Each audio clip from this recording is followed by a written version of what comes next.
በስመ አብ ወወልድ ወመንፈስ ቅዱስ አሐዱ አምላክ አሜን። በእግዚአብሔር ለተወደዳችሁና ቅዱሳን ልትሆኑ ለተጠራችሁ በኦርቶዶክስ ተዋሕዶ ቤተ ክርስቲያን ጥላ ስር ላላችሁት ሁሉ ከእግዚአብሔር ከአባታችን ከጌታችንና ከመድኃኒታችን ከኢየሱስ ክርስቶስ ጸጋና ሰላም ለእናንተ ይሁን። ባለፈው 3 ተከታታይ ትምህርት ስለ ቅዱሳን አማላጅነት ተምረናል። የባለፈው ትምህርታችን ቁጥር 3 ላይ ሕያዋን የሚባሉት እነማን ናቸው? ሙታን የሚባሉትስ እነማን ናቸው? ብለን በዝርዝር ተመልክተናል። እንደዚሁም ከዛ በፊት ቅዱሳን ስንል ቅዱስ ማለት ምን ማለት ነው ብለን በክፍል 2 ላይ ተመልክተናል። ቅዱሳን ቅዱስ የሚለውን ቃል በ3 ከፍለን ለእግዚአብሔር የባህሪ ቅድስና፣ ለሰዎች ለመላእክት የጸጋ ቅድስና፣ እንደዚሁም ደግሞ ለቁሳዊ ወይም ለነዋየ ቅድሳት በቤተ መቅደሱ ላሉ መገልገያዎች ከመጽሐፍ ቅዱስ ጀምሮ ያሉትን ቁሳዊ ለመንፈሳዊ አገልግሎት ለወንጌል አገልግሎት የምንጠቀምባቸውን ለተቀደሰ ዓላማ የተለዩ ዕቃዎች ሁሉ ቅዱስ እንደሚባሉ የሚነካቸውም እንደሚባረክና እንደሚቀደስ ከመጽሐፍ ቅዱስ ውስጥ ተመልክተናል። በዛሬው ትምህርታችን ደግሞ ቅዱሳን በአጸደ ነፍስ እንደሚያማልዱ የሚለውን የመጽሐፍ ቅዱስ ክፍል እንማራለን። በሥጋዊ ሞት የማይገደቡ በክርስቶስ አምነው የተጠመቁ የክርስቶስን ሥጋና ደም ተቀብለው በሃይማኖታቸው በምግባር የጸኑ ከእግዚአብሔር ጋር ኅብረት ያላቸው ሁሉ ቅዱሳን ይባላሉ። በመክብብ ምዕራፍ 9 ሙሉውን ስናጠና በዚያ ክፍል ውስጥ ሰው በሥጋዊ ሞት ከዚህ ምድር ከተለየ በኋላ ስለ ምድራዊ ኑሮው ስለ ምግባርና ትሩፋት ምን ልብላ፣ ምን ልጠጣ፣ ምን ልልበስ ብለው ስለ ምድራዊ ኑሯቸው እንደማይጨነቁ የተነገረውን የጠቢቡ ሰለሞን ንግግር ከምዕራፍ ውስጥ ቀንጭበው አውጥተው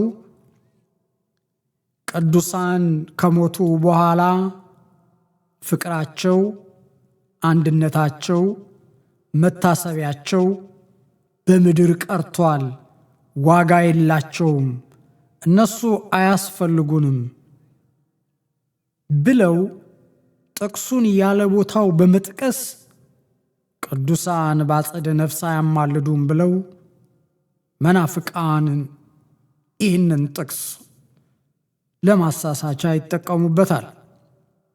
ነገር ግን ሰለሞን በዛ ስፍራ ላይ የተናገረው ቅዱሳን የሚባሉ ጻድቃን በምድራዊ ኑሯቸው ከተለዩ በሥጋ ከተለዩ በኋላ በምድር ስላለው ኑሯቸው አይጨነቁም አለ እንጂ በሰማይ መታሰቢያ በምድርም መታሰቢያ የላቸውም ብሎ አላለም። በመክብብ ምዕራፍ 1 ከቁጥር 2 እስከ 3 ድረስ ያለውን ንባብ ስንመለከት ሰባኪው ከንቱ ነው፣ ከንቱ ሁሉ ከንቱ ከንቱ ነው ይላል። ከፀሐይ በታች የሚደከምበት ድካም ሁሉ ለሰው ልጅ ለሰው ምን ትርፍ አለው ሲል ምን ማለቱ ነው? ከፀሐይ በታች ያለው ሁሉ ከንቱ ነው ማለት እንዲሁ ዝም ብሎ የሰው ልጅ የሚኖረው ኑሮ ሁሉ የሚሰብከው የወንጌል አገልግሎት፣ የምንጸልየው ጸሎት፣ የምንሰጠው የቤተ መቅደስ አገልግሎት ሁሉ ከንቱ ነው ማለቱ ነው?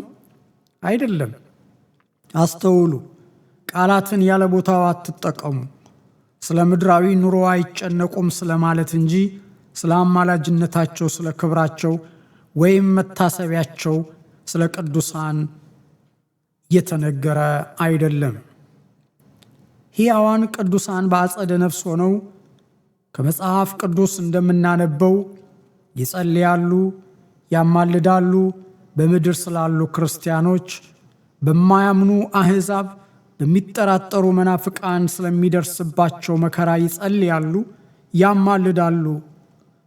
ይህንንም ከመጽሐፍ ቅዱስ አንብበናል፣ እናምናለን።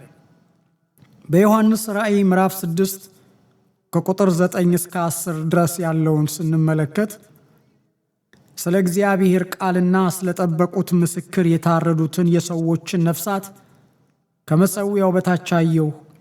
በታላቅ ድምፅ እየጮኹ ቅዱስና እውነተኛ ጌታ ሆይ እስከ መቼ ድረስ በምድር በሚኖሩት ላይ አትፈርድም? ደማችንስ አትበቀልም አሉ ይላል። እነዚህ የታረዱ በምድር ላይ በሰማዕትነት ያለፉ ቅዱሳን ነፍሳቸውን ከመሠዊያው በታች ዮሐንስ በራእይ አየሁ ነው የሚለው። ይህንን ያየው በአካለ ሥጋ ሆነው ሳይሆን በአጸደ ነፍስ ሰማዕት የሆኑ ቅዱሳን ነፍሳቸውን ነው ያየው። እነዚያ ነፍሳት በታላቅ ድምፅ እየጮኹ ቅዱስና እውነተኛ ጌታ ሆይ እስከ መቼ ድረስ በምድር በሚኖሩት ላይ አትፈርድም ብለው ስለ ምድር ስላሉ ቅዱሳን እንዳማለዱ፣ እንደለመኑ፣ እንደጸለዩ እግዚአብሔርም ጸሎታቸውን ሰምቶ ለነሱ እንዳጽናናቸው መልስ እንደሰጣቸው በዚያ ክፍል ውስጥ ስታነቡት ትረዱታላችሁ። የነፍስ ወይም የመንፈስ ሥራ ዘላለማዊ ነው። ለዘላለም የቅዱሳን ፍቅር፣ የቅዱሳን በረከት ዘላለማዊ ነው። የቅዱሳን ዝማሬ ዘላለማዊ ነው።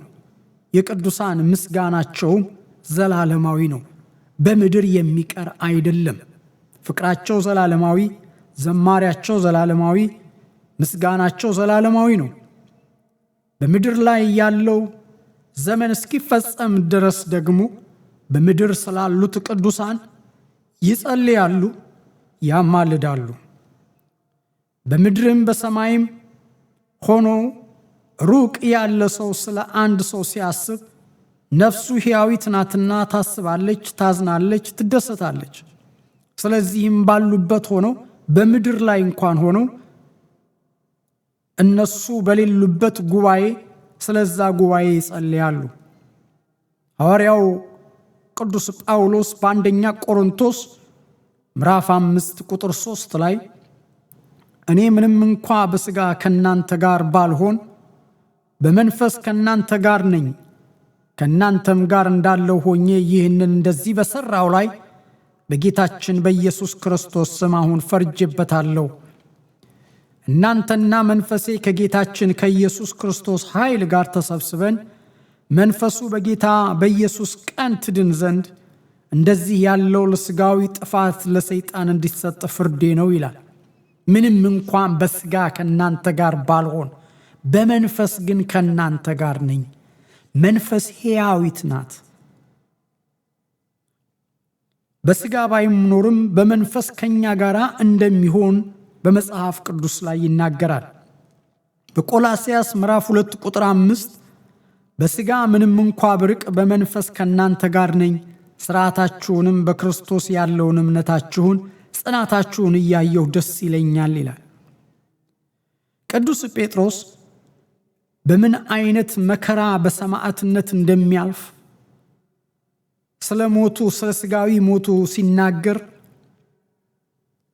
ለምእመናኑ ሲያጽናናቸው ለክርስቲያኖች እንደዚህ ይላል። ሁለተኛ ጴጥሮስ ምዕራፍ 1 ቁጥር 13 ላይ ደጋግማችሁ በማስተዋል አንብቡት። ሁል ጊዜ በዚህ ማደሪያዬ ሳለሁ ይላል። በዚህ ማደሪያዬ ሲል ምድራዊ ሕይወቱን ነው። በማሳሰቤ ላነቃችሁ እንደሚገባኝ ይመስለኛል።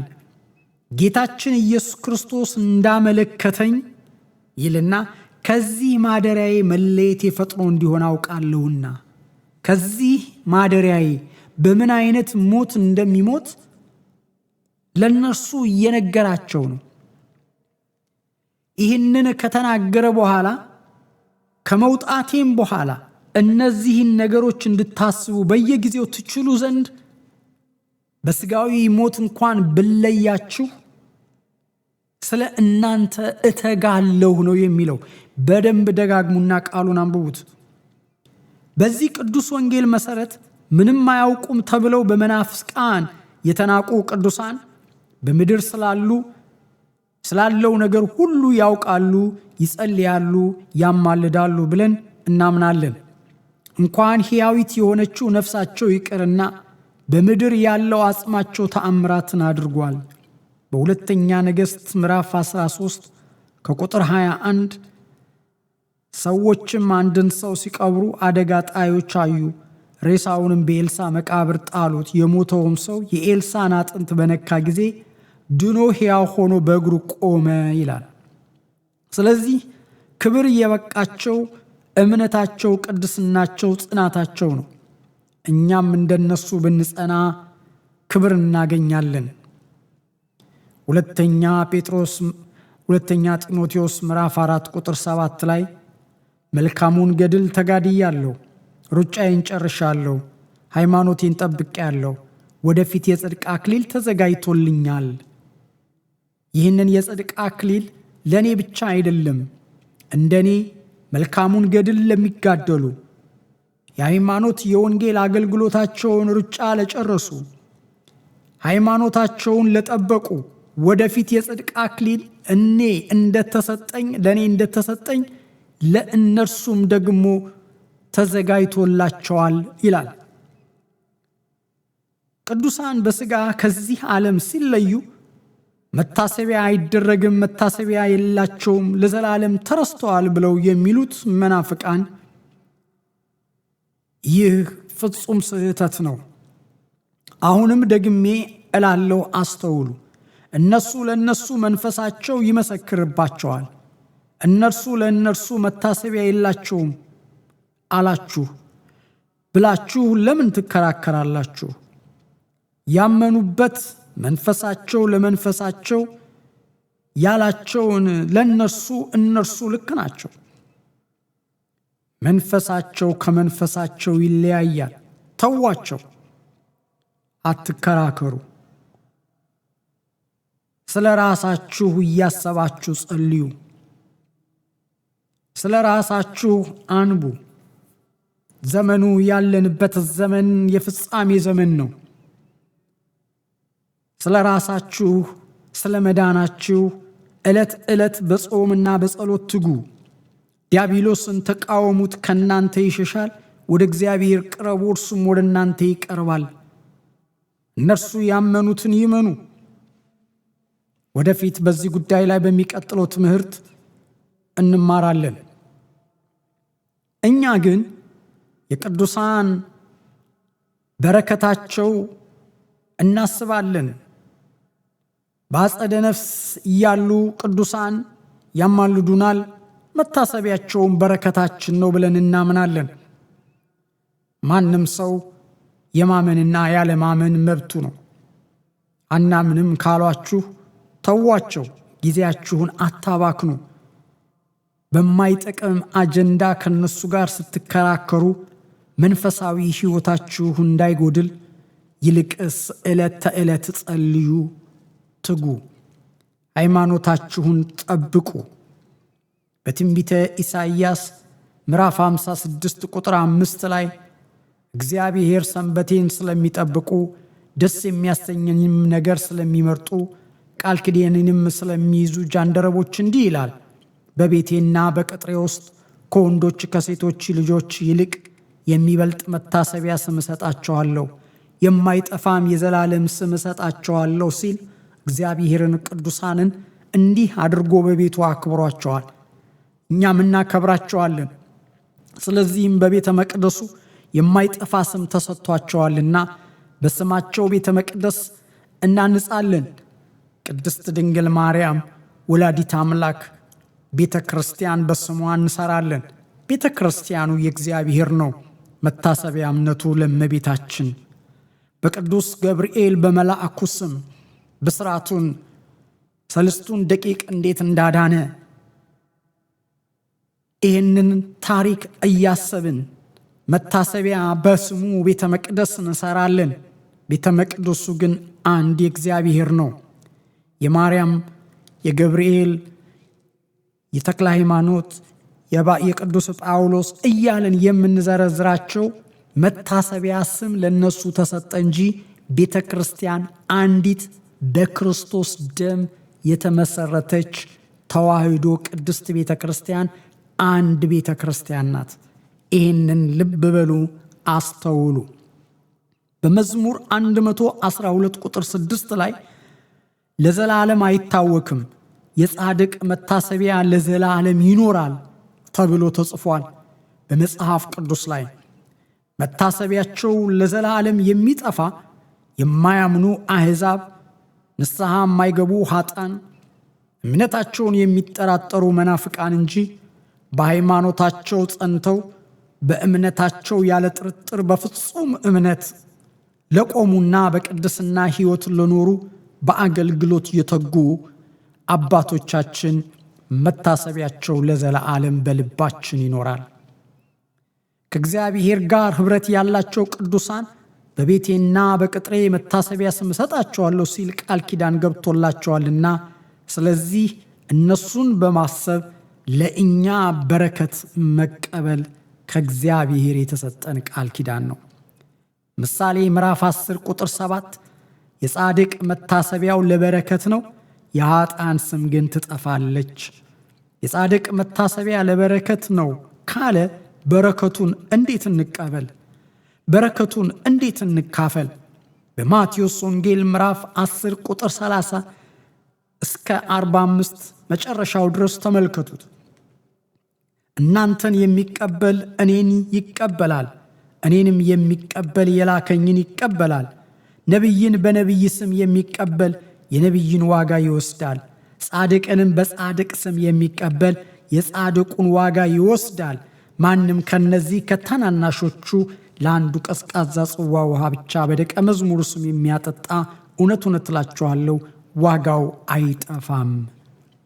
ይህንን ቃል ኪዳን ሰጥቶናል። በደቀ መዛሙርቱ ስም፣ በቅዱሳን ስም የጻድቅ መታሰቢያው ለበረከት ነው ስለሚል እኛም እነሱን ስናስብ ቀዝቃዛ ውሃ በደቀ መዛሙርቱ በጻድቃን ስም ስንሰጥ የጻድቅን በረከት እንቀበላለን። በእመቤታችን ስም ዝክር ዘክረን ድሆችን ስናበላ፣ የበረዳቸውን ልብስ ለሌላቸው ስናለብስ፣ የታሰሩትን ስንጠይቅ፣ የታመሙትን ስናስታምም፣ ቀዝቃዛ ውሃ ቀርተን በቅዱሳን በጻድቃን ስም ስንሰጥ የጻድቁን በረከት እንደምንቀበል መጽሐፍ ቅዱስ ያስተምረናል። ጌታችን ኢየሱስ ክርስቶስ በማቴዎስ ወንጌል ምዕራፍ 25 ከቁጥር 35 ጀምሮ ያለውን ክፍል ብታነቡት በመጨረሻው ዘመን ጌታችን ኢየሱስ ክርስቶስ ሲገለጥ ጻድቃንን በቀኙ ኃጥአንን በግራ አስቀምጦ ጻድቃንን እናንተ የአባቴ ብሩካን ኑ ይህ የተዘጋጀላችሁን መንግሥት ውረሱ፣ ተርቤ ያበልታችሁኛል፣ ተጠምቼ ያጠጥታችሁኛል፣ እንግዳ ሆኜ ተቀብላችሁኛል፣ ታርዤ አልብሳችሁኛል፣ ታምሜ ጠይቃችሁኛል፣ ታስሬ ጠይቃችሁኛል። በዚህ ጊዜ ጻድቃን መልሰው ጌታ ሆይ ተርበን መች አገኘንህና አበላንህ? ጌታ ሆይ ታርዘህ መች አየንህና አለበስንህ ይሉኛል። እኔም እላችኋለሁ ለታናናሾች ባደረጋችሁት በገባውላችሁ ቃል ኪዳን መሰረት በደቀ መዛሙርቴ ስም ቀዝቃዛ ውሃ ለሰጠ ዋጋው አይጠፋም ብዬ በገባውላችሁ ቃል ኪዳን መሰረት ያንን ስለፈጸማችሁ ለእኔ እንዳደረጋችሁት ይሆነላችሁ። በግራ ያሉትን ደግሞ እናንተ እርጉማን ከፊቴ ዞር በሉ፣ ተርቤ ያላበላችሁኝም፣ ተጠምቼ ያላጠጣችሁኝም፣ እንግዳ ተሆኜ ያልተቀበላችሁኝም አላቸው ይላል። ምዕመናን አስተውሉ። በኢትዮጵያ ኦርቶዶክስ ተዋሕዶ ቤተ ክርስቲያን በገጠር በከተማ በየገዳማቱ በበሩ በቤተ መቅደሱ በቤተ ክርስቲያኑ አጥር ግቢ ደጃፍ ላይ ያሉት ነዳያን ምእመናኑ አስቀድሶ ሲወጣ ያለውን እየሰጠ እየዘከረ የሚያበላው ይህ ቃል ኪዳን በረከት ስላለው ነው። እናስተውል። ድሆችን እንመግብ ዘንድ ጌታ ስለሚያዘን ነው። ይህ የመጽሐፍ ቅዱስ የቃል ኪዳን በረከት ነው።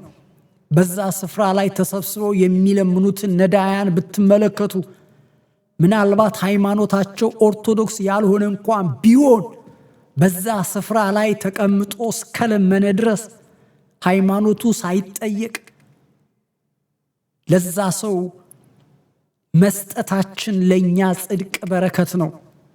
ሃይማኖት አይጠየቅም። ርቦታል እንደ ሰውነቱ የሚያስፈልገውን ነገር በዘር በሃይማኖት ሳይለይ ለሁሉም ያለውን ያካፍላል። ይህ የተዋህዶ ባህል ሃይማኖት ነው። ሌሎች ምን እንደሚያደርጉ እናውቃለን። በየቦታቸው ምን እንደሚያደርጉ። ጌታን ካልተቀበልክ ዞር በል የሚባልባቸው ደጆች ብዙ ናቸው። ይሄንንም ሕሊናቸው ይመሰክራል፣ መንፈሳቸው ለመንፈሳቸው ይመሰክራል። አብረን ነው የምንኖረው፣ ኖረናል፣ እናየዋለን። ወንድሞቼ ባለማወቅ ስታችሁ ከእናት ቅድስት ቤተ ክርስቲያን አኩርፋችሁ ሰውን ምክንያት አድርጋችሁ በሰው ተሰነክላችሁ ቤተ ክርስቲያንን ጥላችሁ ይሄዳችሁ ቤተ ክርስቲያንን መልሳችሁ የምትዋጉ ወደ ቤተ ክርስቲያን በንስሐ ተመለሱ።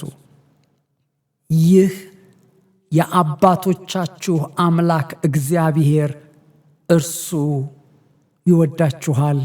በንስሐ ተመለሱ። በመጽሐፍ ቅዱሳችን በትንቢተ ኢሳይያስ ምዕራፍ 37 ቁጥር 35 ላይ ስለ እኔ ስለ ባሪያዬ ስለ ዳዊት ስል ይህችን ከተማ አድናት ዘንድ ጋርዳታለሁ ይላል። ነቢዩ ኢሳይያስ ይህንን ትንቢት ሲናገር ንጉሥ ዳዊት ከሞተ ከ250 ዓመት በኋላ ነው። ዳዊት በአጸደ ሥጋ አልነበረም። ነገር ግን እግዚአብሔር አምላክ በነቢዩ ኢሳይያስ አድሮ ስለ ዳዊት ስል ይችን ከተማ ይቅር እላለሁ፣ እጋርዳታለሁ፣ አድናታለሁ ብሎ ቃል ሲናገር እናያለን። ዛሬም እኛ ኦርቶዶክሳውያን ስለ እናትህ ስለ ቅድስት ድንግል ማርያም ብለን በእንተ እግዝእትነ ማርያም ብለን ክርስቶስን ስልንለምነው ክርስቶስ ስለ ድንግል ማርያም ሲል ይቅር ይለናል። ስለ ቅዱሳን ሲል ይቅር ይለናል። ስለ ሐዋርያት፣ ስለ ነቢያት፣ ስለ አባቶቻችን ስንለምነው እግዚአብሔር ምሕረት እንደሚያደርግልን በቅዱስ ቃል ውስጥ አንብበናልና እናምናለን። ሰይጣን አንደበቱ የታሰረ ይሁን። እግዚአብሔር አምላክ ከእኛ ጋር ነው። በአንደኛ ነገሥት ምዕራፍ 11 ቁጥር 12 ላይ ነገር ግን ይላል ስለ አባትህ ስለ ዳዊት ስል በዘመንህ አላደርገውም፣ ስለ ባሪያዬ ስለ ዳዊትና ስለ መረጥኳት ስለ ኢየሩሳሌም አንድ ነገድ ለልጅህ እሰጣለሁ እንጂ መንግሥቱን ሁሉ ከእርሱ አልወስድም ሲል ይናገራል። በአንደኛ ነገሥት ምዕራፍ 11 ላይ ለሰለሞን ሲናገረው ማለት ነው። እንደዚሁም በሁለተኛ ነገሥት ምዕራፍ 13 ቁጥር 23 ላይ እግዚአብሔር ግን ማራቸው ራራላቸውም፣ ከአብርሃም ከይስሐቅ ከያዕቆብ ጋር ስላደረገው ቃል ኪዳን ወደ እነርሱ ተመለከተ። ስለማ ሲል ስለ ቃል ኪዳኑ ለአብርሃም ለይስሐቅ ለያዕቆብ በገባላቸው ቃል ኪዳን መሰረት በምህረት ወደ ሕዝቡ ተመለከተ። አሁንም በመጽሐፍ ቅዱስ ላይ እንደምናየው በደቀ መዛሙርቱ ስም፣ በጻድቃን ስም፣ በአመኑት ስም ስንጸልይ ስንለምን እግዚአብሔር አምላክ ቃል ኪዳኑን የሚጠብቁትን ስለ እነርሱ ሲል ምህረት እንደሚያደርግ ጸሎትንም እንደሚሰማ ቅዱስ ቃሉ ይነግረናል። በዚህ እናምናለን። ከላይ ያየነው የመጽሐፍ ቅዱስ ቃል መሠረት እንደ ቃለ እግዚአብሔር ስለ ቅዱሳን ሲል ይቅር ይላል። እኛም በተዋህዶ የምናምን ኦርቶዶክሳውያን በእንተ ማርያም በእንተ ቅዱሳን ብለን ስንለምን እግዚአብሔር ጸሎታችንን ይቀበለናል ብለን እናምናለን። በመጽሐፍ ቅዱስ አንድም ቦታ ቅዱሳን በአጸደ ሥጋ ከሞቱ በኋላ በአጸደ ነፍስ ሆነው አያማልዱም የሚል ትምህርት ይናገራሉ፣ ያስተምራሉ። እንደዛ የሚል በመጽሐፍ ቅዱስ ላይ ቅዱሳን ከሞቱ በኋላ አያማልዱም የሚል ከዮሐንስ ራእይ እስከ ዘፍጥረት ወደፊትም ወደ ኋላም አገላብጠ ብታነብ ቅዱሳን ከሞቱ በኋላ አያማልዱም የሚል ጥቅስ በመጽሐፍ ቅዱስ ውስጥ አልተጻፈም፣ የለም። ለዛ ብለው የሚጠቅሱት በመክብብ ምዕራፍ 9 ላይ ያለውን ነው። መክብብ ምዕራፍ 9 ላይ ደግሞ የሚናገረው ስለ ምድራዊ ኑሯቸው አያስቡም አይጨነቁም እንጂ ስለ ሰማያዊ በሰማይ ሆነው ስለ ምድር አይጸልዩም አይልም። ስለዚህ አስተውሉ። የማያስተውል ሕዝብ ይገለበጣል። በአሕዛብ ትምህርት፣ በምዕራባውያን ትምህርት ተታላችሁ ለሥጋዊ ለምድራዊ ኑሮ ብላችሁ እምነታችሁን ከእግዚአብሔር ጋር ያለውን አንድነታችሁን አትለዩ። ዛሬ በኢትዮጵያ ምድር ላይ ከ280 በላይ የእምነት ክፍፍል አለ። አንዲት ቤተ ክርስቲያን፣ አንድ ሃይማኖት የነበረው ዛሬ በመቶ የሚቆጠሩ እምነቶች ገብተው ሰይጣን ዲያብሎስ ሕዝቡን ከአንድነት ለያይቶ ከፋፍሎ ሕዝብን በሕዝብ ላይ እያነሳሳ ነው ያለው። ስለዚህ ይህንን መንፈስ ልንቃወሙ ይገባል። ቆም በሉና የአባቶቻችሁን አምላክ አስቡ። ቅዱሳን መታሰቢያቸው ተረስቷል ለሚሉት አሁንም አስተውሉ። ለመናፍቃን መታሰቢያ የላቸውም። ለእነርሱ እንደ እምነታቸው ልክ ናቸው። እኛ ግን ቅዱሳን መታሰቢያቸው ዘላለማዊ፣ ጽድቃቸውን በረከታችን ነው። ይህንን እናስተውል፣ ይህንን እናስብ። መጽሐፍ ቅዱስ የሚያስተምረው ይህንን እውነት ነውና ከላይ ባየነው በመጽሐፍ ቅዱስ ቃል መሠረት እንደ ቃሉ እግዚአብሔር ስለ ቅዱሳን ሲል ይቅር ይላል። እኛም በተዋህዶ የምናምን እንደዚሁ በእግዚአብሔር በቅዱሳን አማላጅነት እናምናለን። እንግዲህ አድማጮቻችን መናፍቃን ቅዱሳን በአጸደ ሥጋ አያማልዱም ብለው ቢሉ አዎ ለነሱ ልክ ናቸው። እንደግመዋለሁ፣ ለነሱ ልክ ናቸው። ምክንያቱም ተስፋ የላቸውም፣ መታሰቢያ የላቸውም። ነገራቸው ሁሉ በምድር ላይ ሁሉ ነገራቸው ቀርቷል። መንፈሳቸው ለመንፈሳቸው እየመሰከረላቸው ነው። አስተውሉ እባካችሁን ወገኖቼ ኢትዮጵያውያን፣ ወደ እምነታችሁ ተመለሱ። ያለንበት ዘመን የስንብት ዘመን ነው። በመጨረሻው ዘመን ብዙ ሐሰተኞች ነቢያት በምድር ላይ ይመጣሉ፣ ብዙዎችንም ያስታሉ። የጦርንም ወሬ ትሰማላችሁ የተባለው ይህ ትንቢት በእያንዳንዳችሁ ላይ እየተፈጸመ ነው። ንስሐ በመግባት ይህ የተደረገው ትንቢት የተነገረው ትንቢት በእናንተ ላይ እንዳይፈጸም በንስሐ ተመለሱ። እግዚአብሔር መሐሪ ነው። እግዚአብሔር ይቅር ባይ ነው። የአባቶቻችሁን አምላክ አስቡ። ይህንን ከተረዳን በዕብራውያን ምዕራፍ 10 ቁጥር 39 ላይ ያለውን ቃል አነብና ጨርሳለሁ። በዕብራውያን ምዕራፍ 10 ቁጥር 39 ላይ እኛ ግን ነፍሳችንን ሊያድኑ ከሚያምኑት ነን እንጂ ወደ ጥፋት ከሚያፈገፍጉት አይደለንም። እኛ እናምናለን፣ ሙታን አይደለንም። በሥጋ ብንሞት ሙታን አንባልም። ቅዱሳን በሥጋ ሲሞቱ መጥፊያቸው ሳይሆን ወደ ዘላለም ሕይወት መሸጋገሪያቸው ነው። የጻድቅ ሞቱ በረከት የጻድቅ ሞቱ እረፍት፣ የጻድቅ በሥጋ ሞቱ የዘላለም ሕይወት ነው።